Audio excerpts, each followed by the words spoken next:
Gagasan dasarnya hampir semua sufi adalah melampaui yang lahiriah.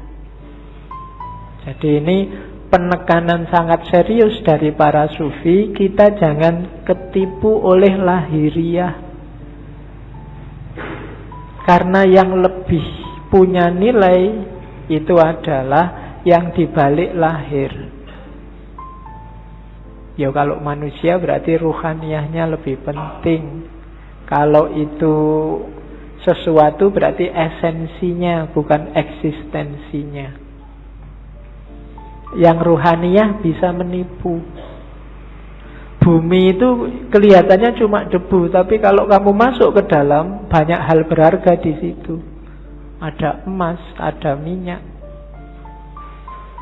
Banyak juga hal tidak berharga. Lebih kotor dari debu, mungkin kotoran, tapi dia tidak kelihatan, ada di balik yang fisik. Maka jangan ketipu yang fisik. Sehingga katanya Rumi, jangan terikat oleh bentuk, keluarlah dan gapailah makna. Kacamata ini ya kacamata lahirnya, cuma kan lahirnya tidak penting. Yang lebih penting apa? Maknanya. Alat untuk baca. Kalau cuma lahirnya ya cuma kaca sama plastik sama itu. Dia jadi bermakna karena apa? Ada sesuatu yang dikandung di balik yang fisik apa? Dia bisa dipakai untuk baca. Itulah makna. Atau mungkin pas kamu gatel terus dipakai untuk garuk-garuk. Ini kan makna namanya. Kelihatannya tidak penting, tapi dia maknanya apa itu lebih penting. Teh ini misalnya, ini kan minum biar kamu hausnya hilang. Menghilangkan haus itu makna dibalik barang yang warnanya coklat ini. Itu lebih penting. Jadi haus yang hilang itu lebih penting daripada teh yang warnanya coklat ini. Jadi bukan tehnya, kualitas apapun teh misalnya, kok tidak bisa menghilangkan haus, ya kamu tidak nganggap penting, mungkin tidak kamu minum. Bismillah ya, dicoba ya menghilangkan haus benar apa. Oke. Tidak usah dijawab. Kamu nunggu aku ngomong menghilangkan haus apa enggak ya? Ya mesti wae, masuk kamu umur berapa baru paham kalau teh menghilangkan haus. Oke ya, yang terakhir itu bagus. Hati-hati, jangan tertipu. Banyak hal yang kau anggap sebagai penyebab sebenarnya adalah hijab. Ini penting. Banyak hal lahir, yang lahir ya, karena ini ngomong yang lahir sama yang batin. Yang lahiriah, yang kelihatan, kita nganggapnya ini sebab. Baju membuat kita ganteng. Kemudian amal baik membuat kita masuk surga. Macam-macam yang lahir-lahir ya. Katanya Rumi, hati-hati. Yang kita anggap sebab sering-sering malah jadi hijab. Hijab itu sesuatu yang menghalangi kita, malah menjauhkan kita dari Allah. Banyak hal yang kita anggap, oh gara-gara amalku yang ini loh, sekarang aku jadi tentrem hidupku. Seolah-olah kamu yang bikin hidupmu tentrem dengan kamu beramal. Allah tidak main di situ. Itu yang disebut hijab. Perannya Allah kamu hilangkan. Kamu menjauh dari Allah gara-gara yang kamu anggap sebab tadi. Gara-gara amalku ini sekarang rezekiku berkali lipat. Amalmu itu kan sebab. Itu loh. Kamu nganggap dengan kamu beramal terus Allah ngasih kamu, jadi kayak kamu bisa merentah Allah. Ini hijab kalau bahasanya Rumi. Bikin kamu malah jauh dari Allah. Seolah-olah kamu yang mengatur ceritanya, padahal bukan. Kan sering ya yang ceramah-ceramah, mari kita sedekah sekian, nanti baliknya sekian. Ya, dompet, mana dompet? Kan mesti gitu. Sering-sering. Nah, ndak, iya mungkin begitu, tapi jangan dianggap sebabnya itu. Terserah Allah lah. Misalnya Allah menjanjikan 7.000 terus kamu cuma dikasih 5.000, apa ya? Kamu bisa komplain. Atau ayatnya bilang 7.000 terus kamu dikasih 700.000, kan ya ndak, suka-suka Allah. Amalmu bukan sebabnya. Kalau kamu merasa amalmu sebabnya, kalau kamu merasa yang lahiriah sebabnya, biasanya terus jadi hijabmu yang bikin kamu jauh sama Allah. Seolah-olah yang bikin cerita dirimu. Sodakoah biar nggak ketemu bencana. Seolah-olah kamu yang ngatur ceritanya. Itu yang oleh Rumi disebut hijab. Jangan salah, yang lahir-lahir, yang sering kita anggap sebab, itu ternyata nantinya berubah jadi hijab. Jadi lampauilah yang lahiriah itu. Terus, nah, kata-kata Rumi lagi. Kalau manusia dianggap manusia dari fisiknya, dari lahirnya saja, maka Muhammad dan Abu Jahal itu memiliki kualitas yang sama. Lukisan di dinding pun persis seperti manusia. Lihatlah, apa yang kurang?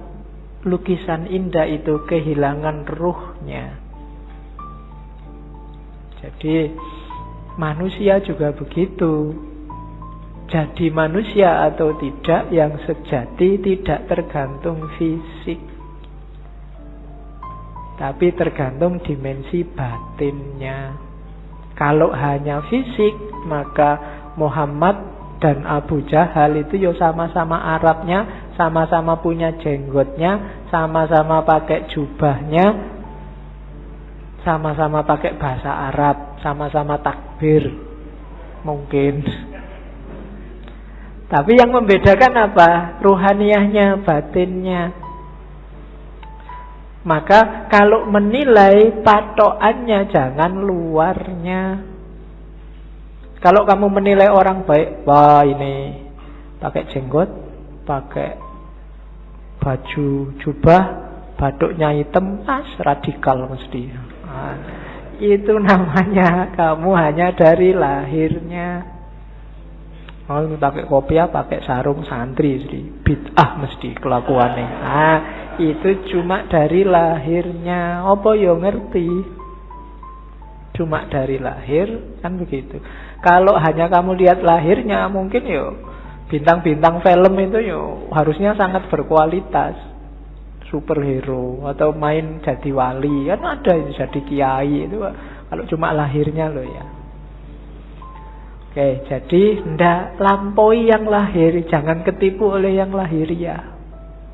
Banyak orang tertipu di situ. Jadi katanya Rumi, duhai saudara, engkau adalah apa yang kau rasakan dalam pikiranmu. Selain itu hanya tulang dan daging. Kalau kau anggap dirimu bunga, maka engkau adalah taman bunga. Kalau kau anggap dirimu semak berduri, maka engkau hanyalah bahan bakar perapian. Itu maksudnya Rumi, ayo kita garap wilayah batin kita. Kamu nganggap dirimu hari ini apa? Sebagai manusia. Jangan berhenti di kulit dan daging. Jangan sibuk mikir, aku sudah ganteng apa belum ya? Hari ini kayak gimana kelakuanku yang fisik-fisik, enggak. Coba dilihat batinnya dulu, dibereskan. Kalau yang dalam sudah beres, keluarnya pasti bagus. Itu maunya Rumi. Kalau dalamnya masih belum beres, ya susah. Jadi lampaui dulu yang lahir. Oke. Bahkan banyak amalan-amalan ibadah lahir di banyak hadis jadi tidak bernilai ketika batinnya ndak ikut. Kan banyak itu kan, kam min so'imin, berapa banyak orang puasa hanya dapat lapar dan haus, berapa banyak orang sholat hanya dapat capek fisiknya saja, dan seterusnya. Itu berarti apa? Kualitas lahirnya beres, tapi kualitas batinnya belum. Puasa, tapi tidak ada menahan dirinya. Kan itu yang di hadis itu maksudnya. Ya bener, nggak makan, nggak minum dari pagi sampai maghrib. Tapi aspek menahan dirinya nggak ada. Misalnya sejak pagi sampai maghrib nonton TV terus. Jalan-jalan di mall, matanya masih ke kiri ke kanan. Itu kan tidak ada aspek menahan dirinya, maka dapatnya cuma lapar dan haus. Sholat juga begitu. Sholatnya di sini tapi pikirannya di komputer, pikirannya di HP, ada suara tweet-tweet, ada SMS ini mesti ada. Jadi fisikmu ada di sini tapi pikiranmu di sana. Sholatmu tidak ada ruhnya. Bilang Allahu Akbar tapi otomatis kayak robot. Baca Fatihah tapi Fatihahnya tidak hadir dalam dirimu. Itu persis kayak HP-mu yang bisa ngaji, tidak ada ruhnya. Ya, mungkin dulu pernah tak ceritain ya, ada yang tanya pada saya, Pak, HP yang bisa ngaji itu kalau dibawa ke WC kira-kira boleh tidak, Pak? Kan itu Quran. Jawabannya susah. Ada kiai ulama Arab yang jawab boleh. Kenapa? Asal di WC nggak disetel ngajinya. Nggak kamu sambil di WC terus ngaji bismillah, nggak boleh. Tapi kalau ada aja dalam HP nggak apa-apa. Analoginya apa? Pikiranmu. Kamu hafal Fatihah nggak? Hafal. Berarti di kepalamu ada Fatihahnya. Wong hafal. Kalau kamu masuk WC, masuk hafalannya mau dibuang kan enggak? Berarti tulisannya ada, hafalannya aja masuk WC, asal enggak kamu bunyikan waktu di dalam WC. Nah, itu HP-nya saja itu kan enggak ada ruhnya. Jadi kalau kamu ngaji, kalau kamu sholat, ketika jiwamu enggak hadir, batinmu enggak hadir, ya cuma dapat wadahnya saja, enggak ada isinya. Bahkan mungkin lebih bagus HP-mu, tartilnya jelas. Iya, kalau kamu ngaji dewe kan masih pelekak-pelekuk. Nah, jadi rumus pertama katanya Rumi, yuk dilampaui yang lahiriah. Jangan berhenti hanya sudah bisa melakukan amal-amal lahir. Dibereskan dulu yang batin. Oke, rumus selanjutnya. Ini sebelum cinta ya, belum, biar nanti paham apa maunya Rumi. Ini sama kayak banyak sufi yang lain. Katanya Rumi, manusia ini jagat kecil. Bahasa filsafatnya mikrokosmos, alam sohir. Alam semesta ini alam kabir. Dalam diri mikrokosmos ada makrokosmos, ada dalam dirimu terkandung semua unsur-unsur alam semesta. Makanya Al-Quran menyuruh lihatlah sekelilingmu dan lihatlah dirimu sendiri. Karena dalam diri kita, apa yang ada di alam, dalam diri kita ada, dalam bentuk mini. Unsur-unsur alam apa saja itu sebenarnya ada. Mineralkah, air, api, udara, tanah, ada semua dalam diri kita. Jadi kita ini mikrokosmos. Maka pertama-tama pahamilah dirimu, kenali dirimu, lihatlah ke dalam.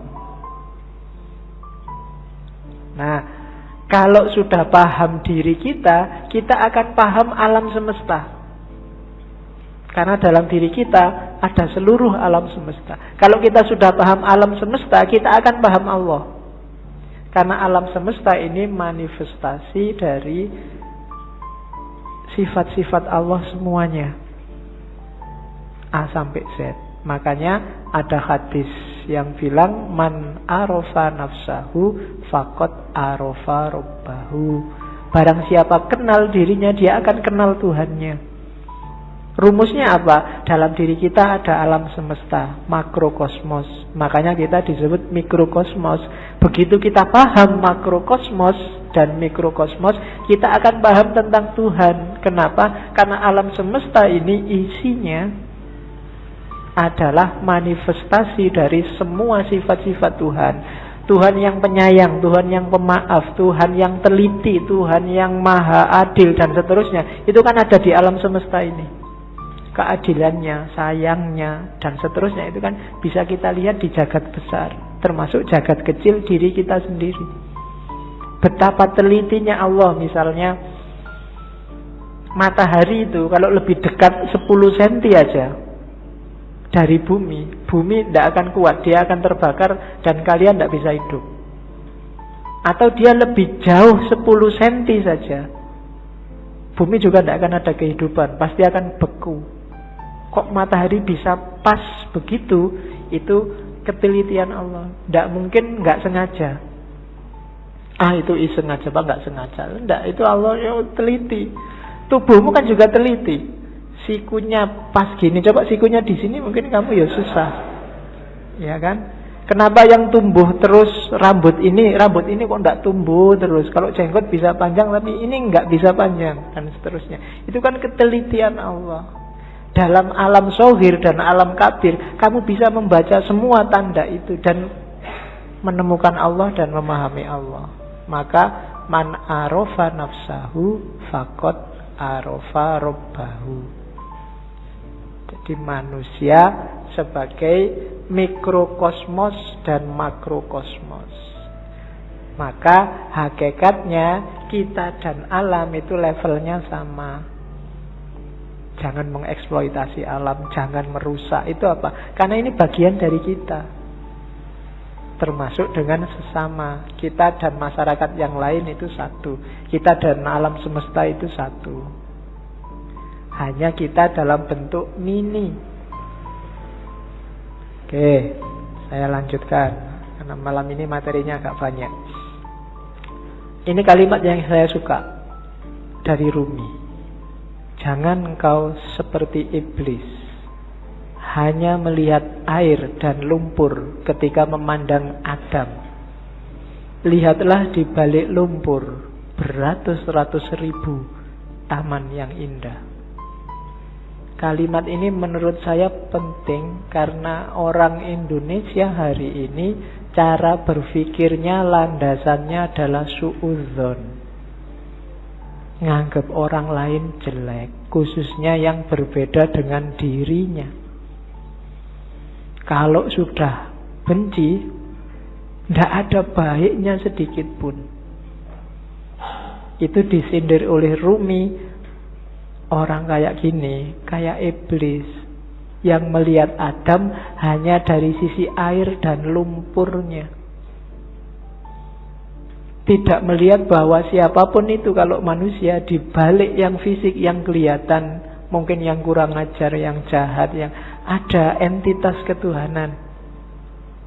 Ketika di Al-Quran Allah bilang wa nafakha fihi min ruhi, dan kutiupkan dalam diri manusia itu sebagian dari ruhku. Itu kan ya untuk semua manusia, tidak cuma untuk orang baik saja. Ya orang jahat ya ada ruhnya juga, yang bagian dari Allah. Hanya saja di orang-orang yang jahat, yang jelek ini, ruhnya Allah ini terhijab banyak sekali dia, sehingga tidak kelihatan, sehingga gelap. Tapi dia tetap manusia, harus ditolong. Tidak kayak iblis, dilihat jeleknya saja pokoknya. Nah, yang melihat jeleknya saja itu hanya melihat air dan lumpurnya Adam. Padahal Adam itu punya ribuan, ratusan ribu taman yang indah. Manusia itu indah. Kehidupan manusia juga indah. Ya kita sendiri yang sok-sok merusak. Dengan nafsunya tentunya ya. Hari ini kita sering jadi iblis. Kita ya jangan nunjuk orang lain. Biasanya nek wis benci kan terus gak ono api belas. Sejahat apapun orang, pasti ada sisi-sisi tertentu dalam hidupnya yang masih baik. Perampok, pembunuh itu kalau pas dia makan ya, ketika dia makan ini baik, wong dia memelihara jasad titipan Allah dalam dirinya. Waktu dia pulang, misalnya punya anak kecil terus dulang anaknya, itu ya baik. Mungkin terus dia mandi, menjaga kebersihan, itu kan juga baik.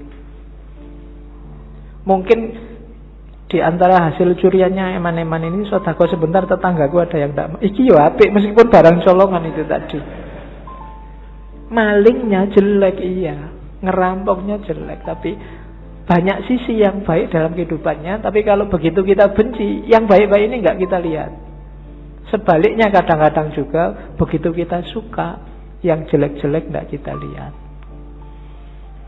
Nah, maka yang penting yang pertama jangan kayak iblis ya, suka benci orang lain. Kalau ada orang tersesat, diingatkan. Kalau dia ngeyel, ya sudah, kan gitu rumusnya. Ada orang mau ke Jakarta kok jalannya ke timur, ya jangan dimarahi, jangan dipisu-pisui, dipukuli, kurang ajar kamu ke Jakarta kok ke timur, kan enggak. Ya mas, Jakarta itu ke barat, sampai kok jalan ke timur, ya suka-suka saya dong. Ya sudah, kan gitu aja. Hari ini kan kamu gitu, ada orang kamu anggap sesat, terus kamu marah-marahi, kamu pukuli, nggak ditunjukkan yang benar gimana. Tunjukkan ya, tugas kita kan cuma tabligh, sampaikan aja. Kalau nggak diterima ya sudah. Perkara nanti kamu kesasar mau ke Surabaya kok terus nyampe Banyuwangi, mau ke Jakarta nyampenya Banyuwangi, ya dinikmati saja. Urusannya dia. Nah, yang penting kita jangan jadi iblis. Kalau ada orang beda, orang kita anggap sesat, terus kita lihat jeleknya saja. Terus, ini penting juga, akal. Rumi termasuk orang yang memposisikan akal tidak sebagai puncak. Akal itu penting, tapi akal hanya transit. Akal harus dilampaui. Tidak boleh orang berhenti hanya di akal. Di Masnawi itu ada cerita yang mungkin sering dikutip orang. Cerita ahli bahasa dan tukang perahu. Jadi ada ahli bahasa naik perahu sama tukang perahunya. Sambil naik perahu terus ngobrol. Mas, tukang perahu, sampean ngerti nggak kalimat majemuk itu apa? Nggak ngerti pak. Sampean sudah tua kalimat majemuk aja nggak ngerti. Rugi sampean hidup itu. Sampean ngerti nggak kalimat sastra itu kayak gimana? Nggak tahu pak. Apalagi sampean sudah umur tua gini sastra aja nggak ngerti. Buat apa umur sampean dihabiskan? Sampean ngerti nggak? Pokoknya diajak ngobrol gitu, dimarahi terus, dilecehkan terus. Tiba-tiba terus ada badai. Kapalnya mau tenggelam, katanya yang punya perahu, waduh ini pak, sampean bisa nggak berenang? Nggak bisa. Sampean sampai tua berenang aja nggak bisa, ya wassalam sampean mati, bye-bye tak tinggal ya, sudah selesai. Nah, itu cerita ini terkenal, nanti variasinya macam-macam. Tapi ini Rumi mau nyindir bahwa ya bolehlah ada orang pinter, tapi sepinter-pinternya orang itu kan sesuai bidangnya. Yang pinter filsafat mungkin tidak ngerti sama sekali tentang fikih. Yang pinter fikir mungkin tidak ngerti tentang kalam. Yang teknik mungkin tidak ngerti tentang kedokteran. Sak jago-jagonya Habibie, kamu tanyain, Pak Habibie, ngerti nggak teorinya Ghazali tentang? Tidak ngerti dia. Dia ilmunya penerbangan. Jadi, tidak. Maka orang pinter yang sombong itu janjinya orang bodoh. Sepinter apa sih dia? Ilmunya seluas apa sih? Tidak ada. Orang itu selalu pinternya fakultatif, sesuai fakultasnya masing-masing. Tidak ada ilmu universal. Makanya tidak ada kuliah di universitas, yang ada di fakultas. Universitas cuma mengkoordinir. Kalau digabung dari banyak fakultas, jadilah universitas. Kan logikanya begitu. Jadi cerita ini sebenarnya Rumi menyindir, sejago-jagonya akalmu hanya bisa menangkap sesuai pengalamanmu masing-masing. Tidak akan lebih dari itu.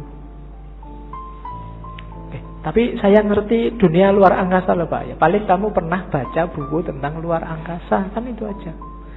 Filsafat saya juga ngerti, matematika juga ngerti. Yang kebetulan kamu ngalami membaca atau ngalami belajar.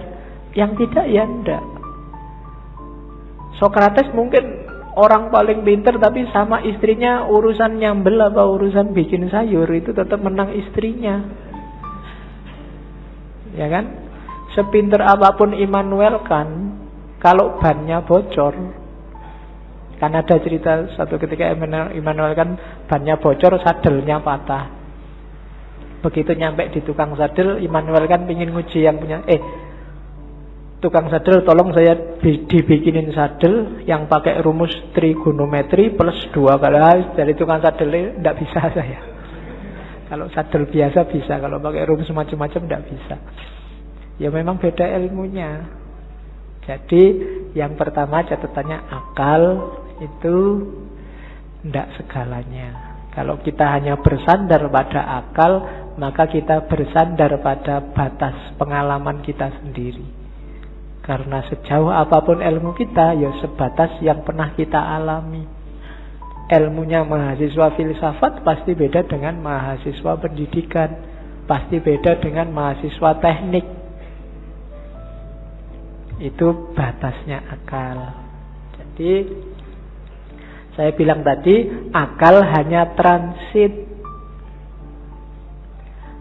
Katanya Rumi, akal, jasmani, lahiriah, ini harus sih, cuma dia bukan tujuan. Dia hanya alat transit kita untuk menggapai yang lebih dalam, lebih tinggi. Wilayah ilahiyah. Jadi jangan dihentikan akal untuk akal. Atau kalau fisik misalnya harta untuk harta, tidak bisa berhenti di situ. Karena hidup kita ini rumusnya adalah inna lillahi wa inna ilaihi roji'un. Dari Allah dan sekarang sedang berjalan menuju Allah lagi.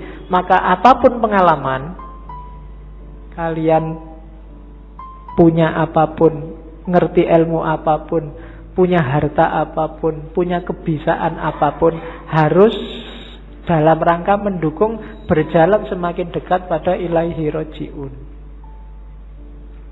Termasuk akal. Kita dikasih Allah akal, panca indera, itu sebagai sangu untuk ilaihi roji'un. Jangan sampai tersesat. Bahkan Allah saking sayangnya sama kita, gak cuma itu, kita dikasih buku pedomannya langsung, namanya kitab suci. Enggak itu juga, karena khawatirnya kita enggak mau baca, kita dikasih nabi juga, dikasih rasul juga. Dalam rangka apa? Biar langkah kita ilaihi roji'un ini pas, enggak keliru. Maka katanya Rumi, akal kita, panca indera kita, apapun yang kita bisa, yang kita miliki, ini harus jadi jalan, harus kita lampaui menuju ilaihi roji'un tadi, dalam rangka bertemu dan berjumpa sama Allah. Kalau enggak, berarti satu di antara dua. Kalau bukan kesia-siaan yang nanti kita sesali, mungkin juga ketersesatan. Sia-sia itu enggak ada gunanya, kita tuas capek. Tersesat itu kita nyeleweng, jalurnya tidak ilaihi roji'un. Kalau Al-Quran bilang yang bisa ilaihi roji'un itu nafs mutmainnah. Ya ayyatuhan nafsul mutmainnah, jiwa yang tenang. Maka tugas kita di dunia ini bikin nafs kita mutmainnah, biar nanti bisa ilaihi roji'un, bisa kembali dengan mulus, dengan lancar pada Allah. Nah itu akal. Jadi termasuk ngaji ini ya. Ngaji ini tidak boleh bikin semakin jauh dari Allah. Harus bikin paling tidak selangkah kecil lebih dekat sama Allah. Kalau enggak, mending kamu tidak usah ngaji. Kalau ada ya Pak, saya itu ngaji filsafat terus jadi nggak yakin Allah itu ada apa enggak. Terus kamu tidak usah ngaji lah kalau gitu. Kok waktu ditanyain Allah besok kamu nunjuk aku. Itu yang ngajari Pak, nanti gitu aku susah aku. Enggak, pokoknya apapun harus bikin kamu selangkah lebih dekat. Kuliah juga begitu. Kamu kuliah juga, target sementaranya sih untuk penyemangat itu kan yo IP lah, pekerjaan lah, tapi harusnya kuliahmu bikin kamu semakin dekat sama Allah.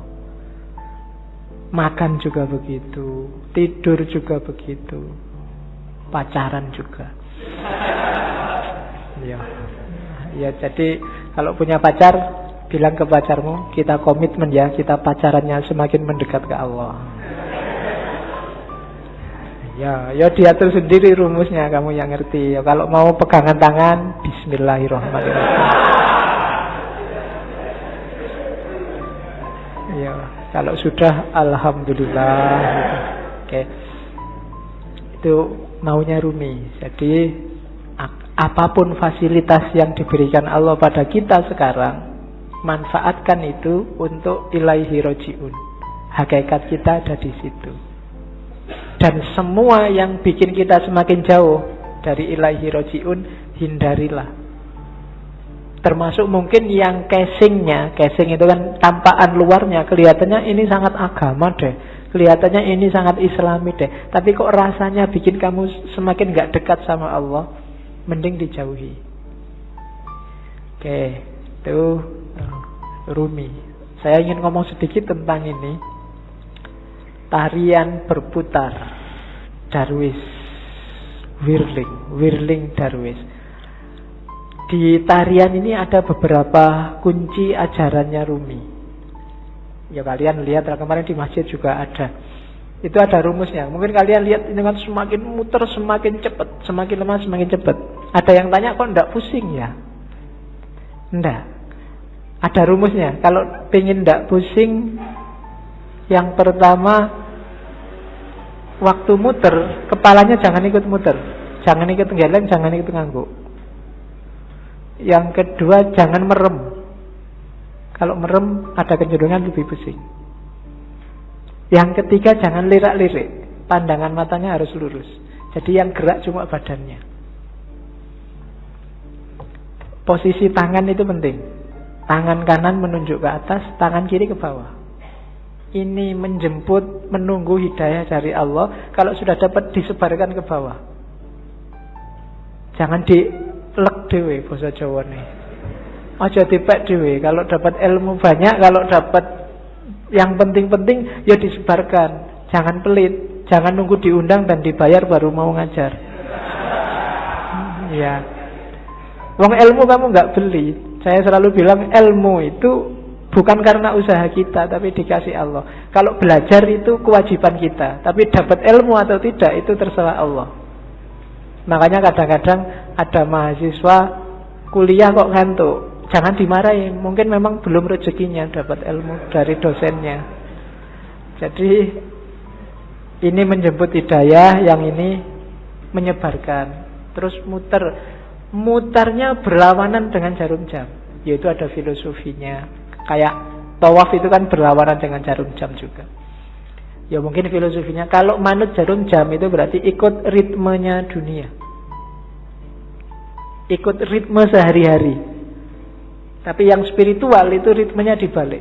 Kita geraknya tidak mendatar tapi ke atas. Saya sering ngasih ilustrasi, kalau kamu sudah masang mur itu, kamu muternya kan harus berlawanan dari arah jarum jam, baru murnya lepas ke atas. Tapi begitu kamu searah jarum jam, murnya akan semakin mancep, semakin ke dalam. Maka tarian ini juga muternya berlawanan, biar ada energi vertikalnya, energi ke atasnya. Itu diantara rahasianya. Ada topinya. Topi ini kalau di Rumi, topi yang tinggi itu isyarat dari kuburan, makam, nisan. Maksudnya apa? Kuburan dari ego, kuburan dari nafsu, hasrat duniawi. Itu kan topi yang tidak keren sama sekali. Karena memang simbol dari nisan, simbol dari kuburan. Kamu jalan-jalan di mall pakai itu mesti dilihat banyak orang. Tidak keren. Karena memang simbolnya bukan simbol untuk keren-kerenan, dia simbol dari ego. Terus baju putih itu ya ego yang sudah kamu kubur dalam dirimu, sekarang kasihlah yang putih, ditutupi oleh cahaya amal baik, kesucian. Nanti kalau pertunjukan biasanya ada fase ketika yang di tengah pakai jubah hitam, jubah hitamnya dibuang. Nah, itu berarti membuang semua yang hitam-hitam, yang jelek-jelek, untuk lahir sendiri jadi putih. Terus nanti ada gerakan kayak orang kedinginan itu. Nah ini gerakan menyatu. Angka 1, tauhid.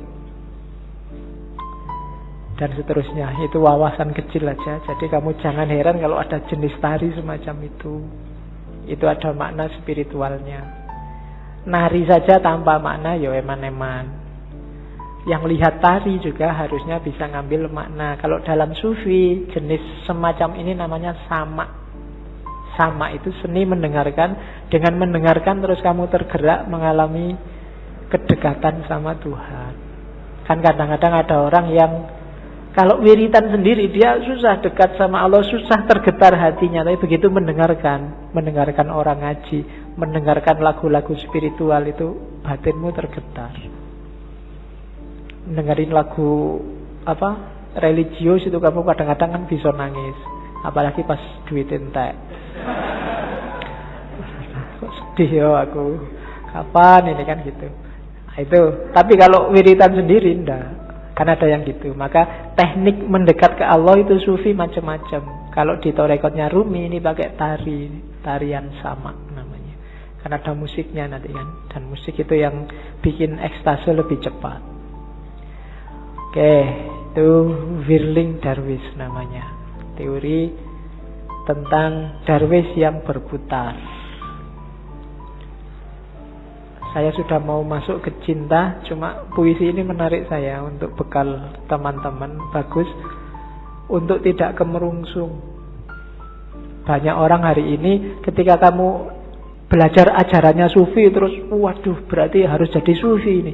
Terus kamu besok wiritan terus, puasa terus 2 hari, tapi habis itu hari ketiga lagi, kumat lagi, terus lagi. Enggak. Katanya Rumi enggak begitu caranya, pelan-pelan, step by step.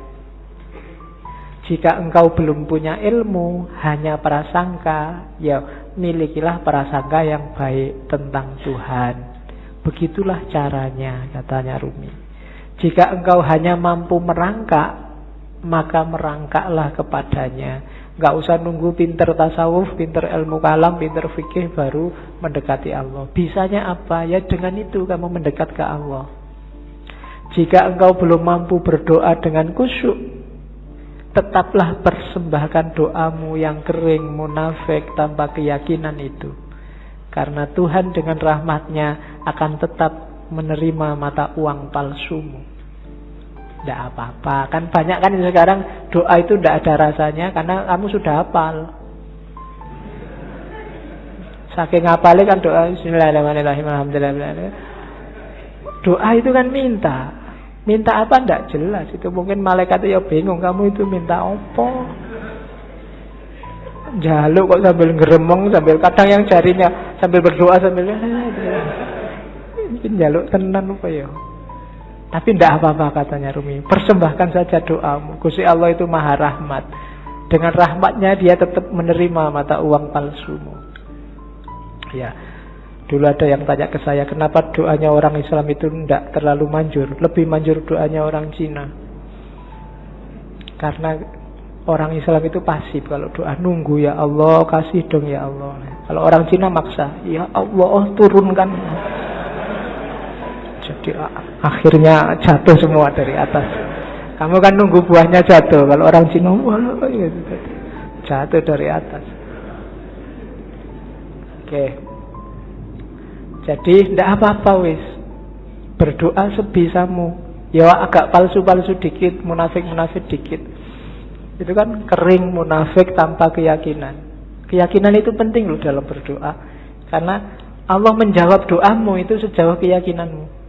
Saya sering bilang kan, kalau kamu berdoa, ya Allah semoga semester ini saya lulus kumlot, tapi kamu bisa ndak ya wong itu ya ndak, kamu sendiri ragu-ragu ya ora dibales, kamu sendiri nggak yakin.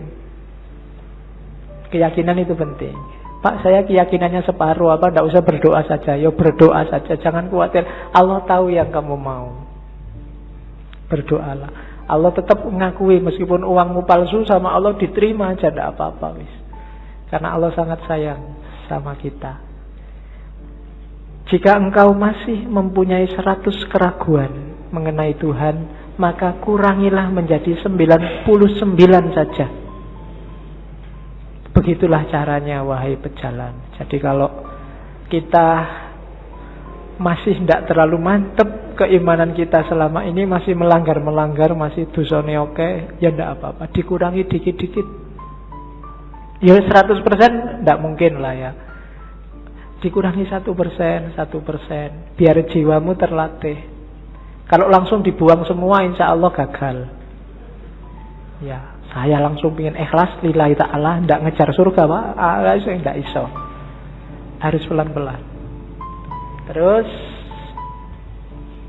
biarpun telah 100 kali engkau ingkar janji, ayolah datanglah lagi. Nggak usah malu-malu. Pak, dosa saya banyak Pak, saya harus datang lagi. Enggak Pak, datang lagi aja. Allah tidak akan nolak. Tidak ada kata terlambat. Jadi tempuhlah jalan itu.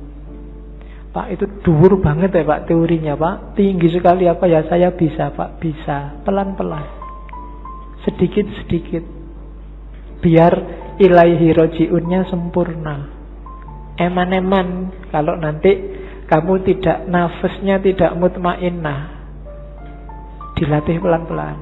Pak, saya itu susah ikhlas Pak, kalau sedekah mesti pamrih Pak. Ya sementara pamrih dulu tidak apa-apa, tapi tetap sedekah. Nanti lama-lama latihan.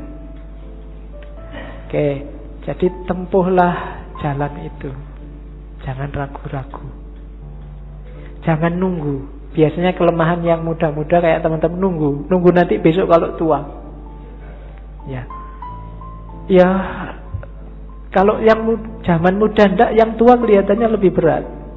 Memulai dari tua itu susah, karena orang yang sudah tua itu biasanya sudah keras cara berpikirnya. Kalau bahasa psikologinya sudah jadi, dia sudah mature, sudah mateng. Barang mateng itu satu-satunya yang bisa dilakukan adalah mempertahankan kematangan atau bosok. Apa bosok Indonesia bosok itu? Iya, busuk. Jadi kalau bisa terus-terusan bertahan di mateng. Kalau tidak ya lama-lama busuk. Itu apa? Pikirannya tidak laku. Kalau bahasa filsafatnya out of date, ketinggalan zaman. Dirubah susah.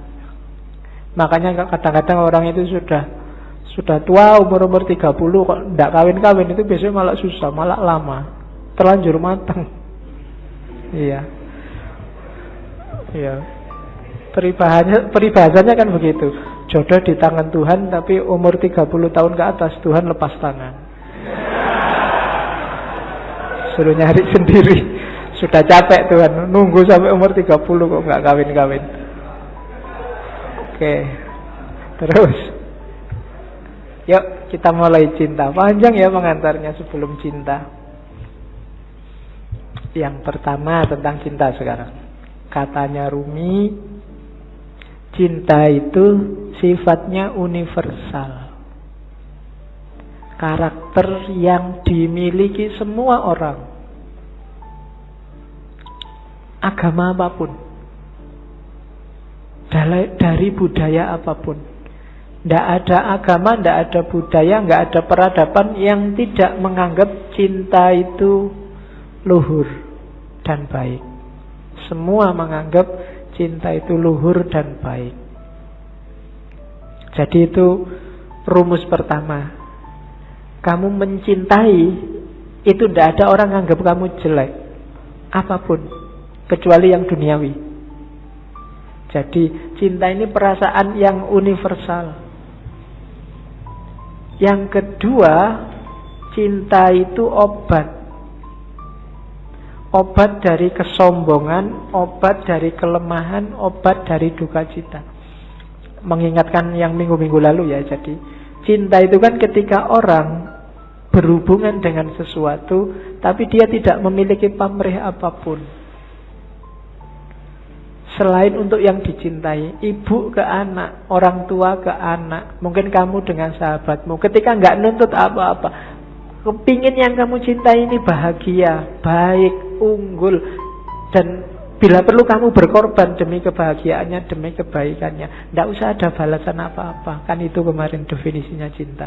Nah, cinta yang kayak gini, ini melatih jiwa. Yang pertama apa? Jiwa jadi nggak sombong. Jiwa pecinta itu jiwa yang rendah hati. Kenapa? Dia tidak mikir dirinya. Kok kamu merasa pecinta tapi masih sombong? Belum berarti.